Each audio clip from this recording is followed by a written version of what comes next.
नमस्कार दोस्तों, the invent of divine पर आपका स्वागत है। आज हम आपके लिए लेकर आए हैं एक सीरीज जिसमें हम आपको अलग अलग वीडियो के माध्यम से बताएंगे कलयुग में घटी कुछ ऐसी रहस्यमयी घटनाएं जिन्हें देखकर आपको विश्वास हो जाएगा कि इस संसार में कुछ ऐसी भी शक्तियां हैं जो इस पूरी दुनिया का पालन कर रही है। और यह एक सबूत भी है उन लोगों के लिए जो भगवान के अस्तित्व पर उंगली उठाते हैं। तो चलिए शुरू करते हैं इस सीरीज की पहली वीडियो।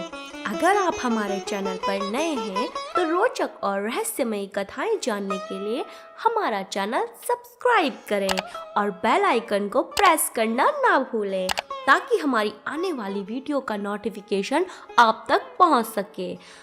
हिमाचल के कांगड़ा से 30 किलोमीटर की दूरी पर स्थित है ज्वाला देवी का मंदिर, जिसे जोतावाली माता का मंदिर भी कहा जाता है।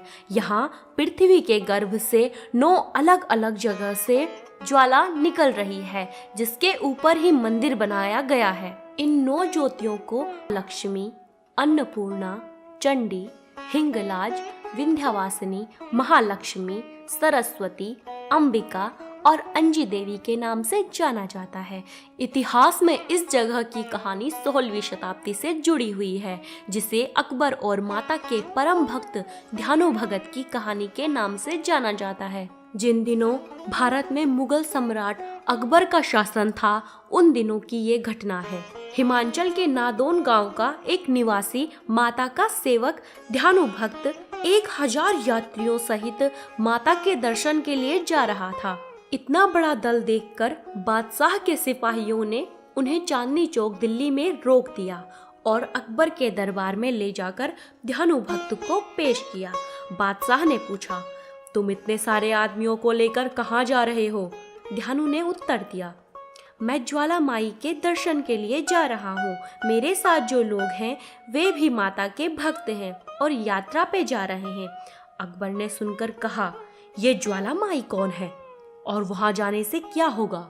ध्यानु भक्त ने उत्तर दिया, महाराज, ज्वाला माई संसार का पालन करने वाली माता है। वे भक्तों के सच्चे हृदय से की गई प्रार्थनाएं स्वीकार करती है। उनका प्रताप ऐसा है कि उनके स्थान पर बिना तेल बाती के ज्योति जलती रहती है। हम लोग प्रतिवर्ष उनके दर्शन के लिए जाते रहते हैं। अकबर ने कहा, अगर तुम्हारी बंदगी पाक है तो देवी माता जरूर तुम्हारी इज्जत रखेगी। अगर वो तुम जैसे भक्तों का ख्याल ना रखे तो फिर तुम्हारी इबादत का क्या फायदा? या तो वो देवी ही यकीन के काबिल नहीं या फिर तुम्हारी इबादत झूठी है। इम्तिहान के लिए हम तुम्हारे घोड़े की गर्दन अलग कर देते हैं। तुम अपनी देवी से कहकर उसे दोबारा जिंदा करवा लेना। इस प्रकार घोड़े की गर्दन काट दी गई। ध्यानु भक्त ने कोई उपाय न देखकर बादशाह से 1 माह तक घोड़े के सर और धड़ को सुरक्षित रखने की प्रार्थना की और अकबर ने उसकी बात मान ली और उसे यात्रा करने की अनुमति भी दे दी। बादशाह से विदा होकर ध्यानु भक्त अपने सारे साथियों सहित माता के दरबार में उपस्थित हुए। स्नान पूजन आदि करने के बाद रात भर जागरण किया। प्रातःकाल आरती के समय हाथ जोड़कर ध्यानु ने प्रार्थना की कि हे मातेश्वरी, आप तो अंतर्यामी हैं। बादशाह मेरी भक्ति की परीक्षा ले रहे हैं। मेरी लाज रखना। मेरे घोड़े को अपनी कृपा शक्ति से जीवित कर देना। यह कहते ही अपने भक्त की लाज रखते हुए माँ ने घोड़े को फिर से जिंदा कर दिया। यह सब कुछ देखकर बादशाह अकबर हैरान हो गए। उसने अपनी सेना बुलाई और खुद मंदिर की तरफ चल पड़ा। वहां पहुंचकर फिर उसके मन में शंका हुई। उसने अपनी सेना को माँ की ज्योति बुझाने के लिए अकबर नहर बनाने का आदेश दिया, लेकिन माँ के चमत्कार से ज्योतियाँ नहीं बुझ पाई। इसके बाद अकबर माँ के चरणों में जा पहुँचा, लेकिन उसको अहंकार हो गया कि उसने 1.25 मन यानी 50 किलो सोने का छत्र हिंदू मंदिर में चढ़ाया है। इसलिए ज्वाला माता ने वह छत्र कबूल नहीं किया और उसे लोहे का बना दिया और खंडित कर दिया। आप आज भी वह बादशाह अकबर का छत्र ज्वाला देवी के मंदिर में देख सकते हैं।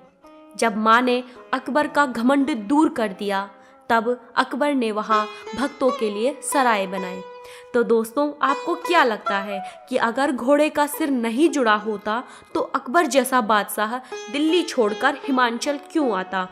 तो आपको यह जानकारी कैसी लगी हमें कमेंट करके जरूर बताएं और सब्सक्राइब करें हमारा चैनल इन्वेंट ऑफ डिवाइन। धन्यवाद।